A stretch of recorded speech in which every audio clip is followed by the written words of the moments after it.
This is a beast of a passage to get through because it is very difficult to understand something like Stephen's defense speech before the Sanhedrin, before he's mob ruled execution style, lynched. But it's a very Jewish set of concepts. It's a Jew, a Hellenized Jew, speaking to other Hellenized and Hebraic Jews, which we've already talked about those groups a few weeks ago. And they understand each other much better than we understand them. So he's just going to speak and summarize Jewish history, and his points and his defense against what he's being accused of, and his points are implied more than they are explicitly stated until he gets to the end. And when he explicitly states one of his points, they kill him. They rush at him, and they don't even let him finish. So I want to start off by saying I think Stephen's speech actually gets interrupted at the end. I don't think he got to finish. I think he was going to tie some of these implied ideas together, but he didn't get the chance. So we have to move pretty carefully through these, but we don't have time because it's a massive portion of text. So I'm going to summarize for you what I think Stephen is outlining and saying in his arguments, and it's not really me that's saying it. I've studied under, I haven't studied under, but I've read Bach's work on it. And as I mentioned a few weeks ago, I think he's probably the best living Luke scholar in evangelical circles today.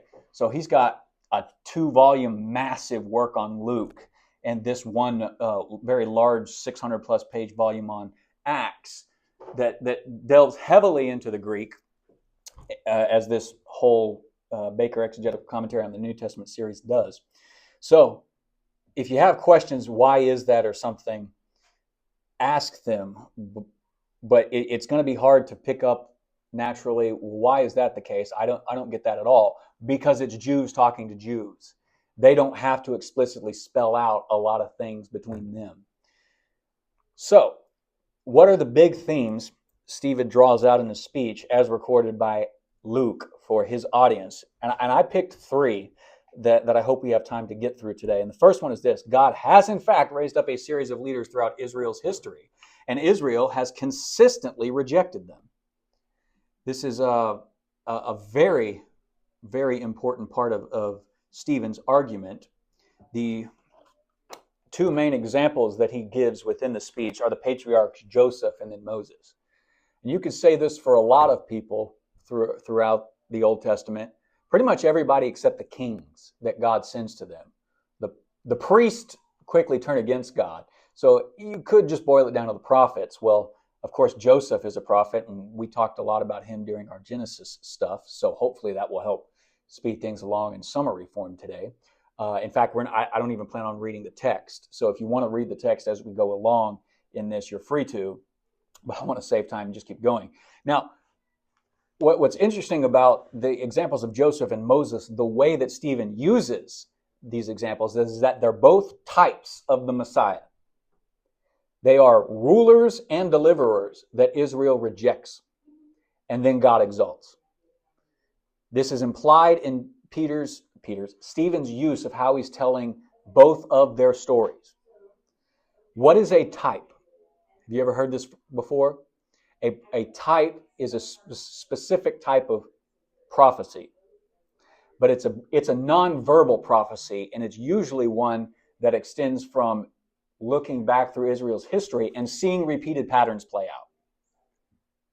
And in fact, Stephen is kind of the first person in the New Testament, as far as I'm aware, that, well, Jesus kind of does it, but he's more implicit than explicit. But Stephen specifically builds his arguments around types. Joseph is a type of the Messiah to come. His brothers reject him. God exalts him as the leader of the world, second to Pharaoh, and then his brothers come and bow down to him. Moses tries to deliver Israel. Israel rejects him. He goes off into the wilderness for 40 years because he tries to deliver Israel the wrong way. God then calls him. He goes back, and the one who was rejected is exalted as the ruler and then deliverer of Israel.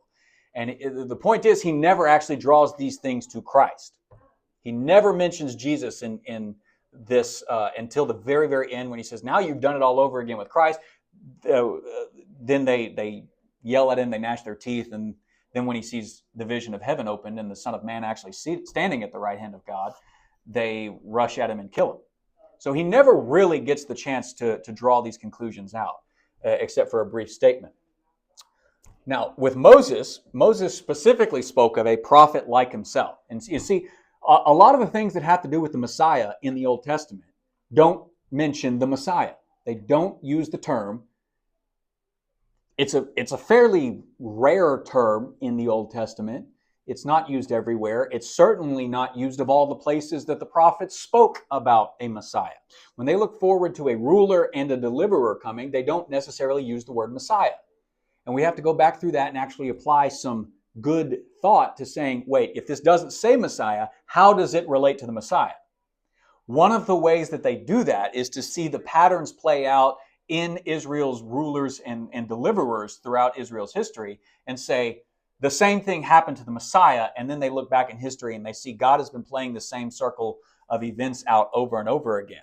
And the ultimate expression of that, the rejection of God's chosen leader, then his exaltation, was of course the Messiah. That's a type. It's a nonverbal prophecy, an Old Testament picture or story, and in the New Testament corollary, they call it an antitype. So the type in the Old Testament, a character or a picture playing out, the antitype, how it applies to New Testament events or people, usually the Messiah himself. We could talk about that all day, but that is a very important thing because especially in the Hellenized Jewish community of New Testament writers like Paul, I would argue the author of Hebrews, and probably Luke. You know, my theory has been for a decade now that Luke is not actually a Gentile, that Luke is a Hellenized Jew, because he writes thoroughly Jewish themes all throughout both of his volumes, yet he does it in such a high level of Greek, and in some ways even beyond Paul, that I was like, how could he be so thoroughly Jewish in his understanding and yet so Greek in his writings? Hellenized Jewish studying would actually make that possible. The only reason we think he's Jewish, Gentile, is because of where he's listed in a bunch of names in Colossians. And I don't think that's a really good argument. Just because Luke is named with a bunch of other Gentile names doesn't necessarily mean that he was a Gentile in Colossians. Anyways, and I certainly don't trust church history to tell me that. Anyways, that's just my theory. I've always wanted to write on that and maybe do my a thesis on that, but I never got around to doing my thesis in my master's because I switched to my MDiv. Anyways, theme number 2, the Jewish leaders are vastly overemphasizing the importance of the temple. Solomon, who built the first temple, and which was ultimately destroyed after God abandoned it in the book of Ezekiel, said that Yahweh cannot be limited to the space of a single building, even the one that Solomon built. You know, this gets quoted in verse 48, but Solomon's speaking it in 1 Kings 8:27. And by pointing this out, you know, your overemphasis on the temple is essentially a pagan form of thinking. And this makes sense because Israel has a history of rejecting God's chosen leaders, and it always leads to the worshiping of other gods. It says, even when you're not necessarily rejecting God in name, in function and in practice, you don't understand who God is, and you're rejecting him. You're accepting a God of your own imagination, your own making, because you think God can be limited to a single place. But even Solomon, who built the first place, didn't think that. So why do you? You know, this is definitely a major theme on the back end of his speech. So now this one is essentially what he implies throughout the rest of the speech.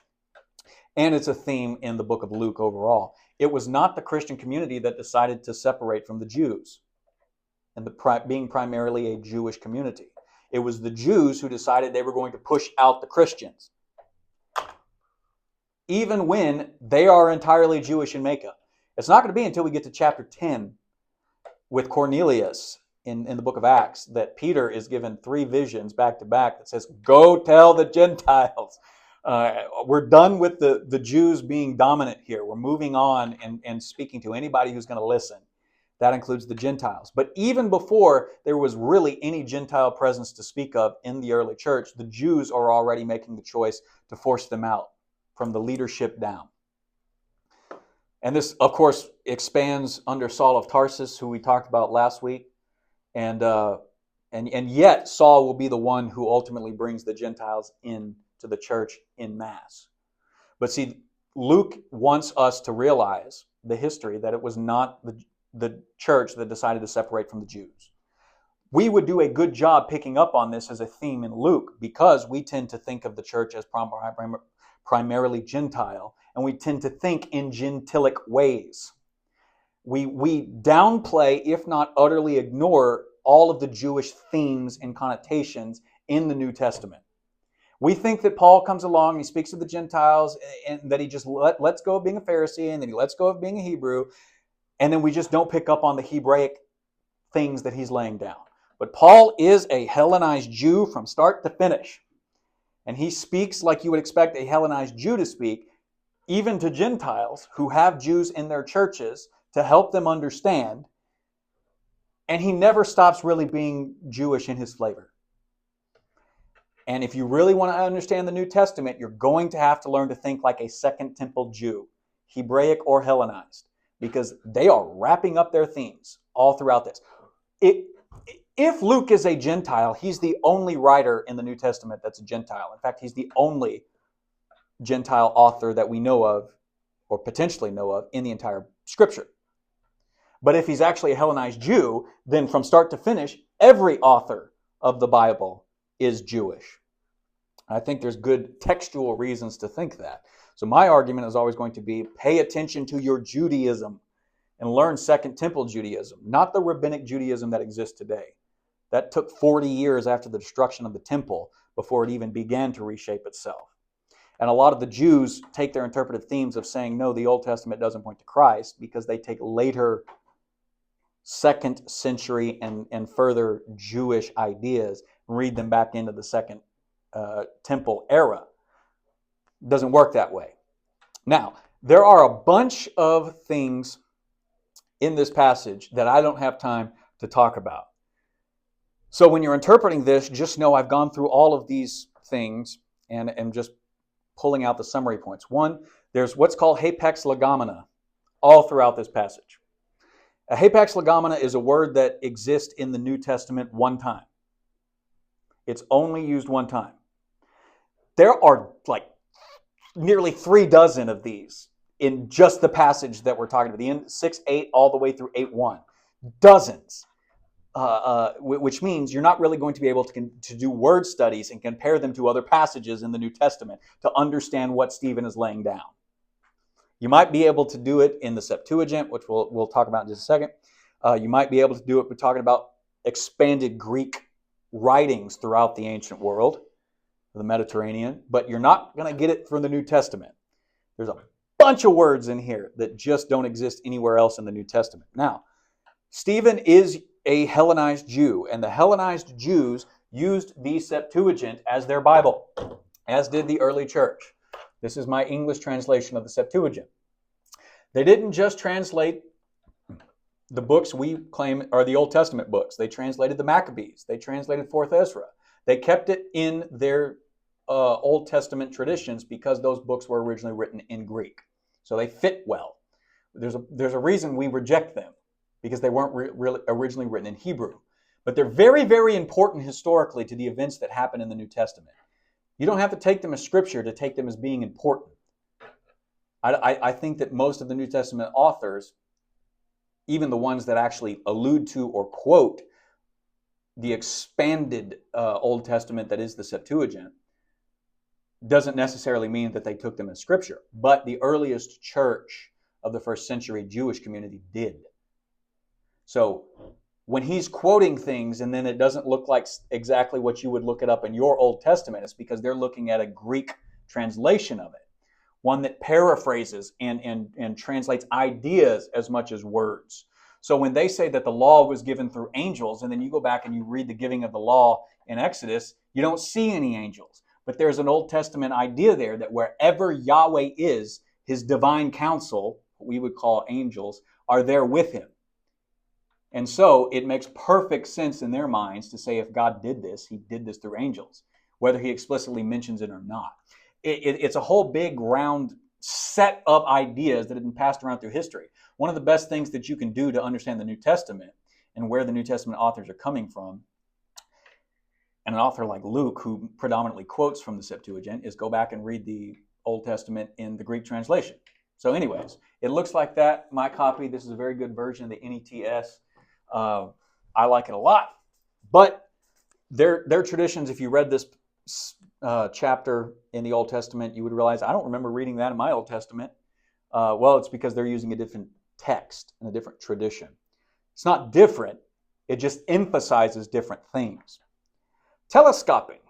Telescoping is when you take a bunch of historical events and then just narrow them down to a few set of points that you need to make. So Stephen is going to do what, 1,500 years of Hebrew history from Abraham down to the exile? I mean, he's not trying to be either exhaustive or necessarily exact in his details. He's trying to communicate with him quickly and saying, we know this from our stories. They know what the stories are in detail. He doesn't have to hit them. They know he's a Hellenized Jew.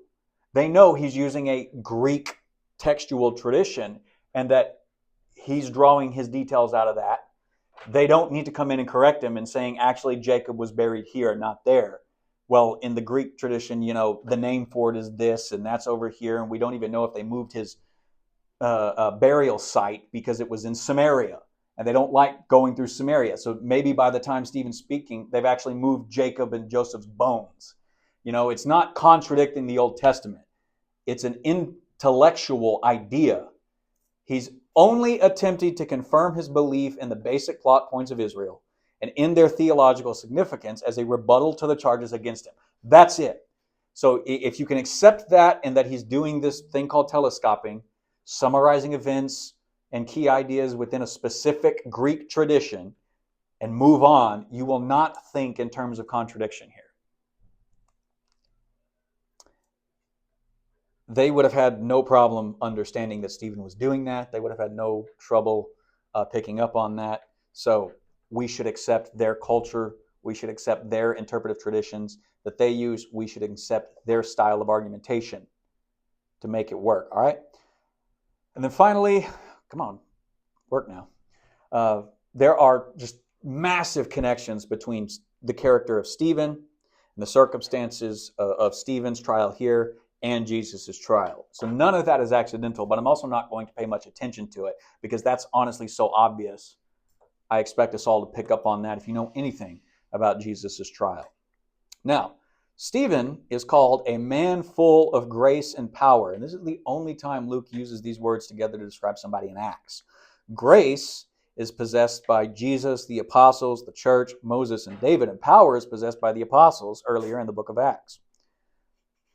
But the fact that both words together are used to phrase the character of Stephen, who's not in the book of Acts very long, means something to how Luke is describing this man and wanting us to view Stephen. He's full of these godly qualities, and that makes him the exact opposite of Ananias in chapter 5 because he lies to the Holy Spirit because Satan has filled his heart. So there's this implied contrast if you're following the characters that Luke has laid out. You remember what happened to the first guy that died in the book of Acts for lying? Well, this character that's going to die is going to die for exactly the opposite circumstances because he's exactly the opposite type of person. He's already been described as full of the Spirit and wisdom in 6:3, as well as full of faith in the Holy Spirit in 6:5. So Luke's point is that Stephen is a standout amongst the standouts. He's given the best qualities amongst all 7 men chosen to be these original deacons, although that word is never used in chapter 6. And the point that I'm trying to make is he's given the absolute highest accolades that Luke can give him in words. His speech is actually the longest spoken portion of text in the book of Acts. Now, if you know anything about the way all narrative is structured, when you're narrating and then you go into spoken text, that spoken text is supposed to be emphatic. It's more emphatic than just the narration. And the fact that Luke has been narrating events, and then he just lets Stephen speak for the longest portion that anybody's going to speak in Acts means Luke really wants us to appreciate who this guy is and the fact that he's going to say some of the most significant theological ideas in the book. Ones that he may never come back to explicitly in the book, but he thinks are so important that he laid it down really early on with a really important character. So pay attention is the main idea that I'm getting at here. So now let's start looking at the text. In verse 9, we're introduced to a new group of opponents, men from the church of the synagogue. Who are these men? Well, as best we can tell, they are a Hellenized branch of Judaism, which explains why Stephen is trying to minister to them. They share a common background, whatever the specifics of that background may have been. But they are likely a collection of synagogues, or a loose federation of synagogues, because they cover a vast area on the map.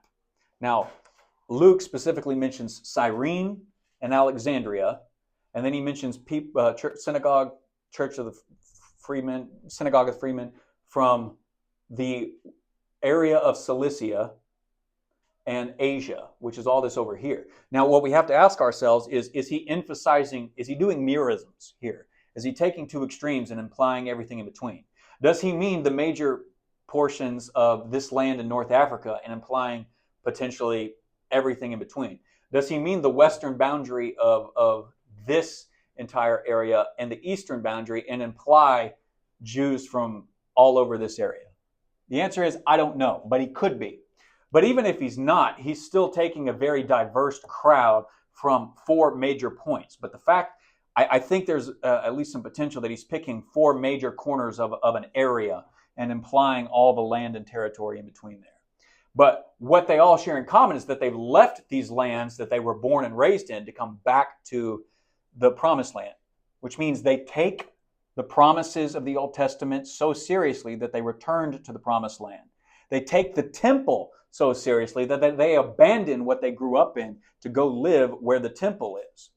So you can see why they may not like somebody speaking up against the temple and why they would become furious about that.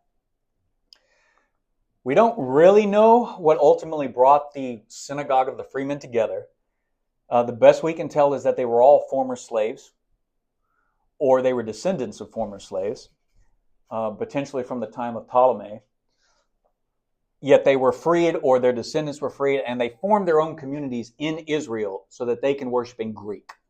They had a Greek culture, and in Hebrew, most people spoke Aramaic and did their worship services in Hebrew because the text was in Hebrew, or some sort of Hebrew-Aramaic hybrid stuff, because you'd read the text in Hebrew and potentially expound it in Aramaic, depending on what location you're in.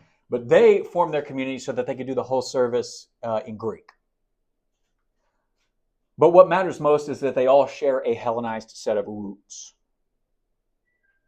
which is why we presume why Stephen is ministering to them.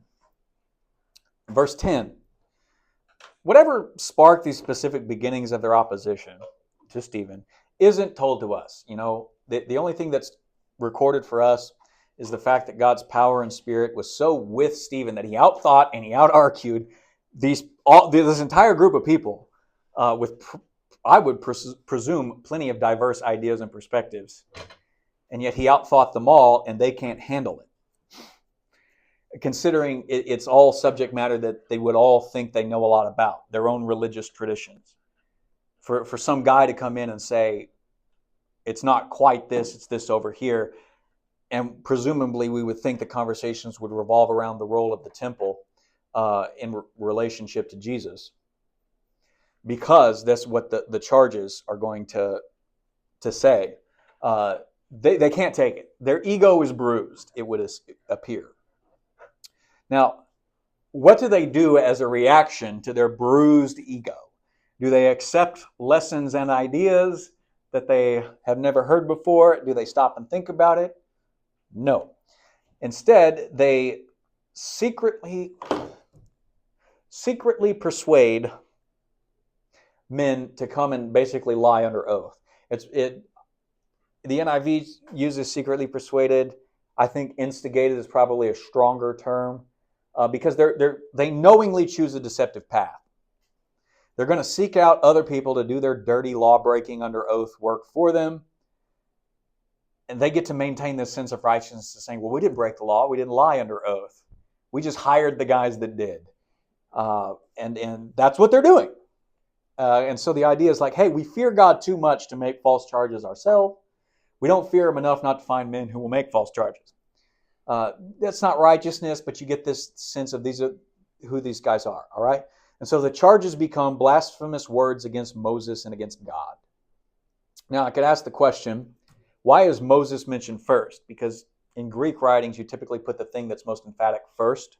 It's not the only way to do it, but it's one of the primary things that the authors of the New Testament do.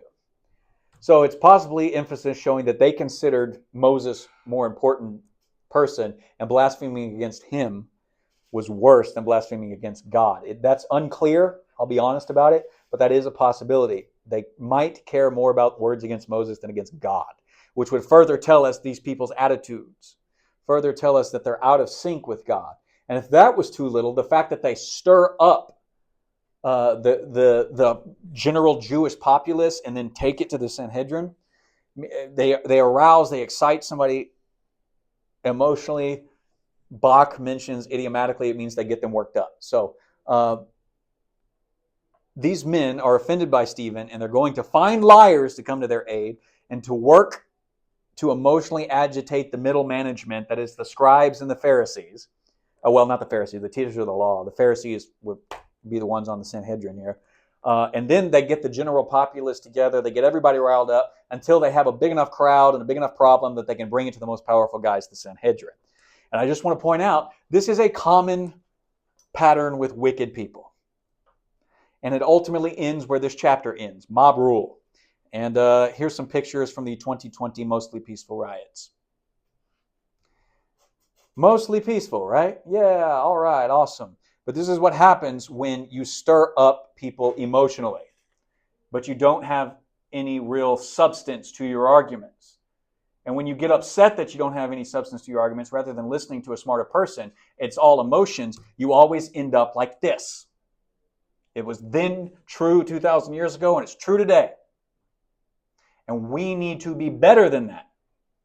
If somebody comes into the church and they say something you don't like, you should at least think about it and understand, why don't I like this? Why am I inclined to reject this? And make an argument about it instead of descending into your own base primal feelings and then just watch the world burn like it's the Joker. All right? Moving on. Verses 13 through 14. The question is, are the charges repeated and expanded? It could be that when they state the initial charges in verse 11, that it's a summary statement, and 13 and 14 are meant to actually expand them as they get into the real court before the Sanhedrin. That's one possibility. The other is that in their emotional state, they're riled up, so they're just adding further lies to the charges. Regardless, Luke makes it abundantly clear that these are absolutely bogus charges from beginning to end. Stephen will address these charges implied by what he affirms in his religious content of his defense speech. His speech is designed to say, no, these charges against the temple, against Moses, are not false. I am not speaking against our shared history. I am not speaking against our fathers. I'm not speaking against the law, and I'm certainly not speaking against God. In fact, I think you should entertain the idea that it's actually you that are on the outside of this and not us. And he explains why. So, most likely these charges are deliberately overstating any possible words of Jesus about the end of the temple. Jesus never actually claimed that he would destroy the temple himself. And what these people are saying is, this guy, Stephen, says that Jesus is going to destroy the temple. So they could be deliberately exaggerating it, they could be overstating it, they could be confused. A lot of different things are possible here, and we don't get it. So Bach ends up saying this: the elements of the charges appear to contain a serious misrepresentation of Jesus' prediction about the temple, as recorded in Luke 21, or Jesus' warning about the temple in John 2, 19 through 21.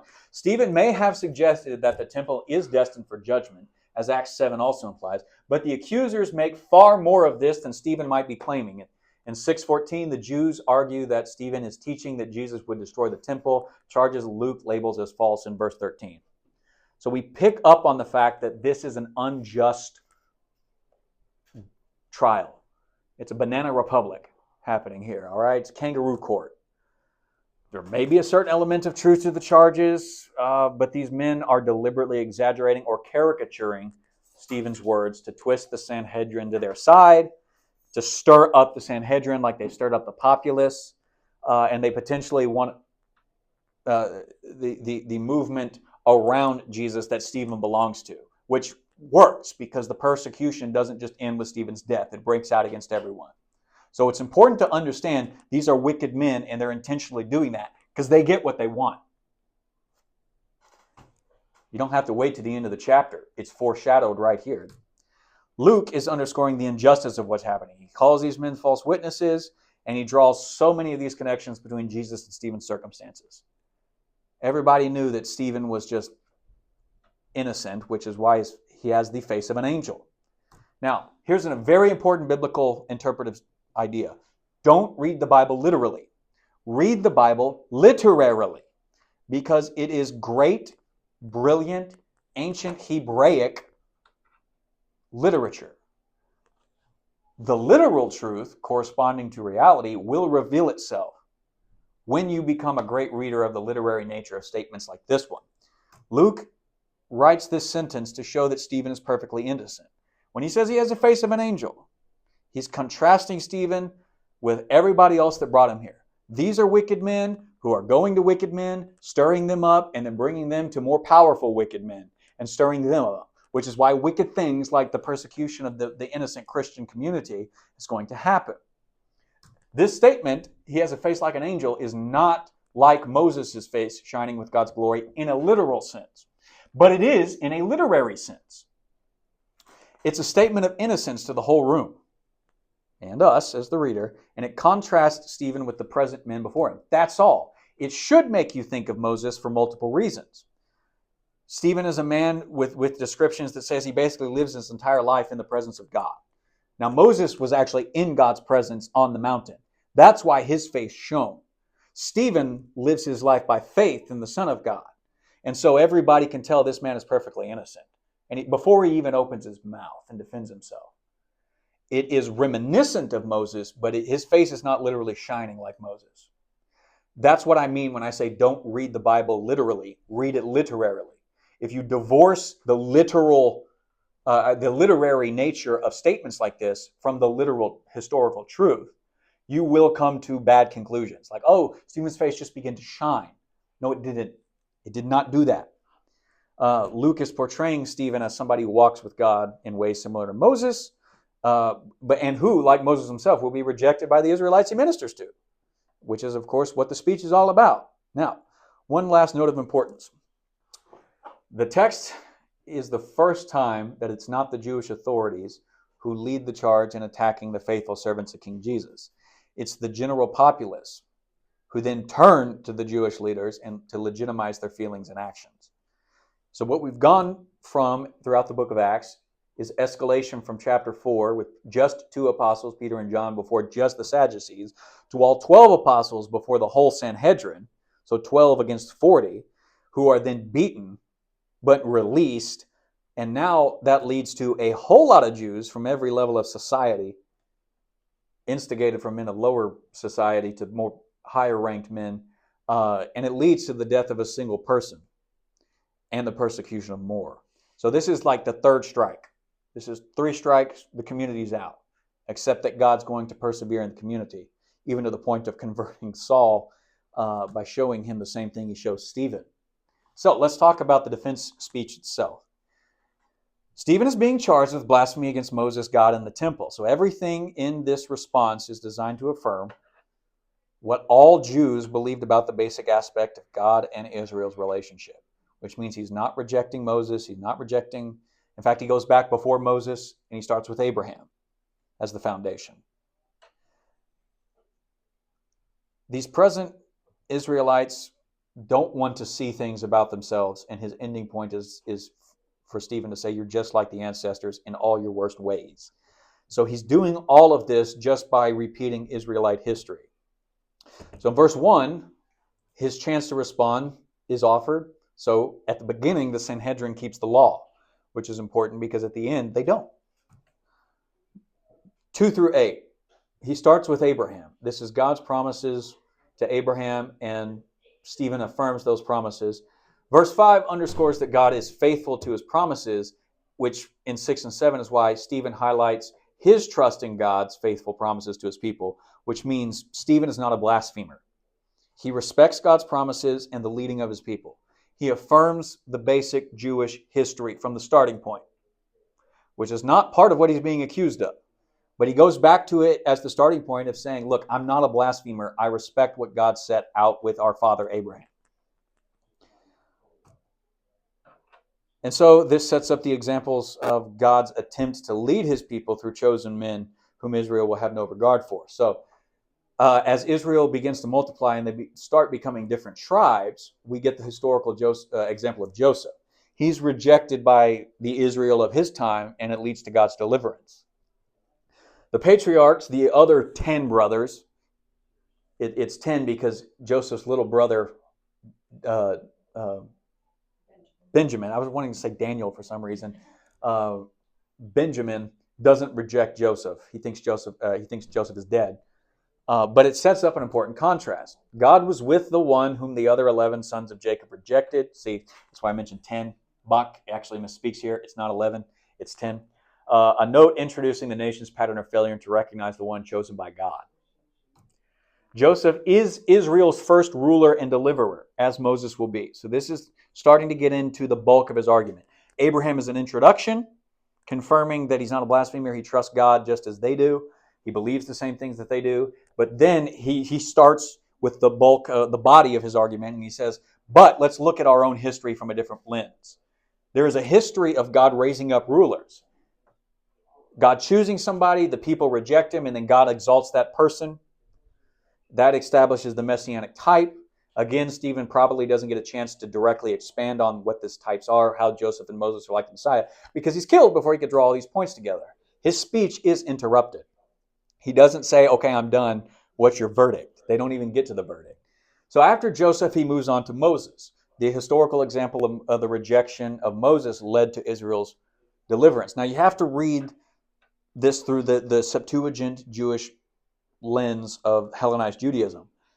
17 through 19 is the historical setting, 20 through 22. Moses' early life in Pharaoh's court, under Pharaoh's daughter, as like a grandson to Pharaoh, prepared him to lead his people. He's given the finest education Egypt could offer. That's his point.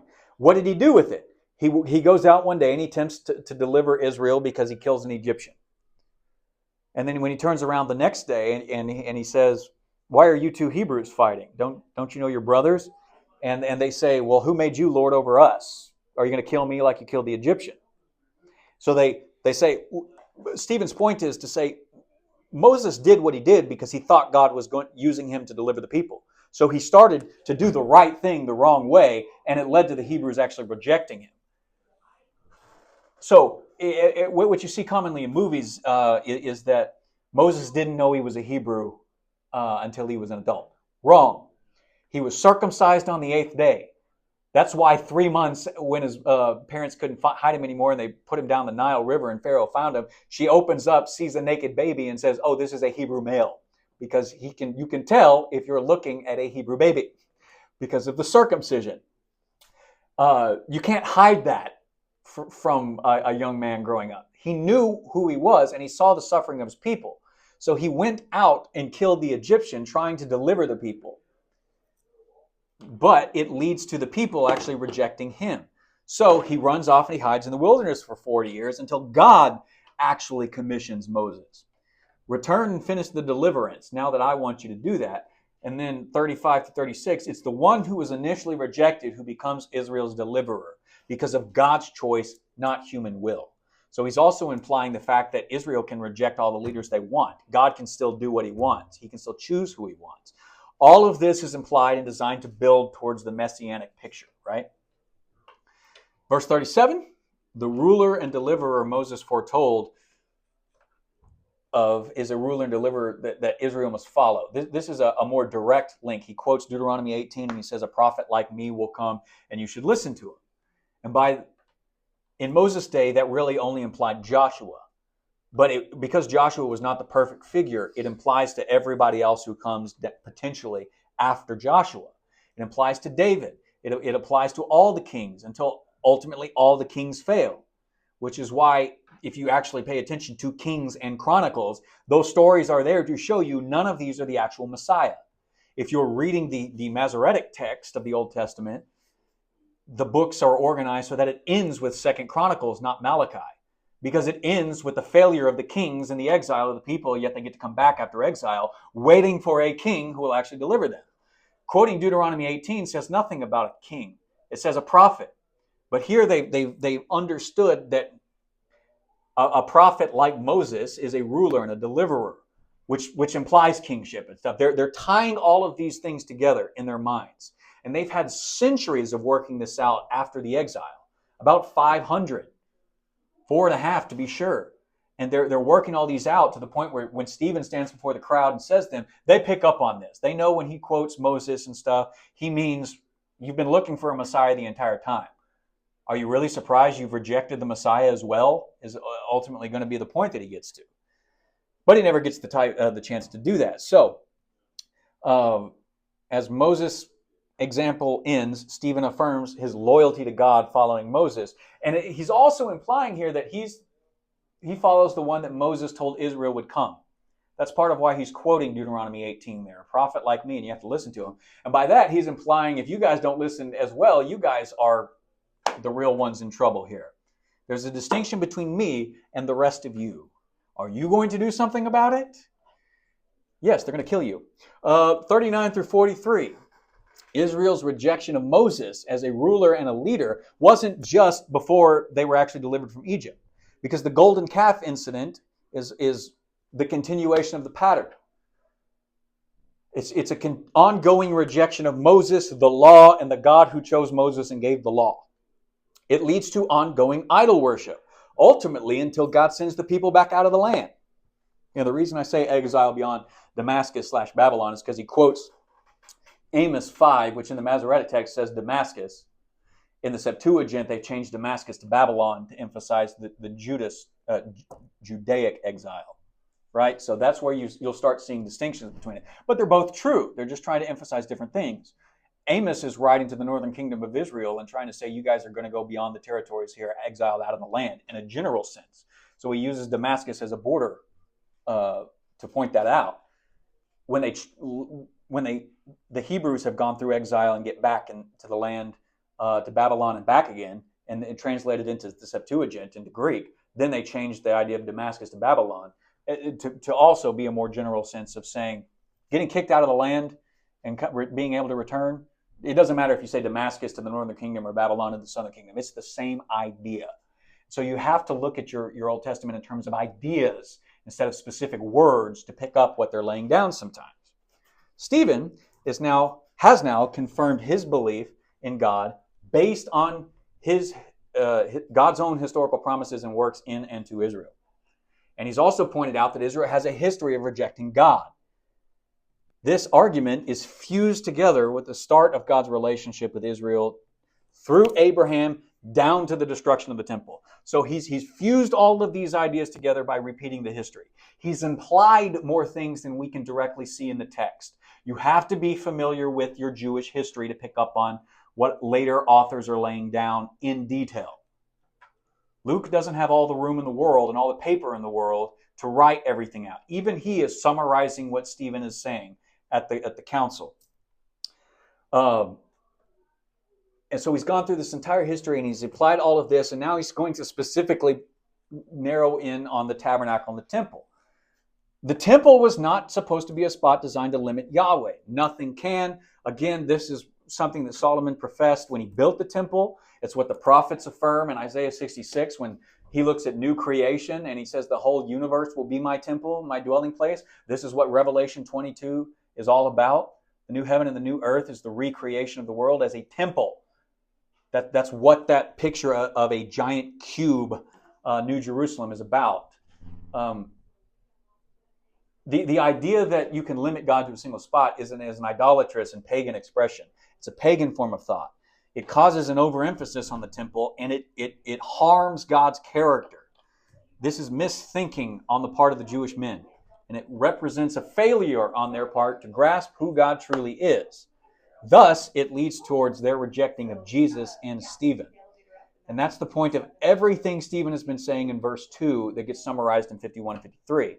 The current Israelites before Stephen are no better than their ancestors. They reject, they persecute, they killed anyone that God chooses to use for their own deliverance, and now they reject God because he sends to them anybody attempting to move them into a better place, and ultimately that pattern has laid out so that they rejected God's own elected Messiah, Jesus of Nazareth. The rejection of Jesus constitutes the ultimate failure of Israel in a history littered with failures from Joseph all the way through Moses and the rest of the prophets. From exile to Babylon and back again, man. Are they going to reject another of God's spokespersons today? That's the question.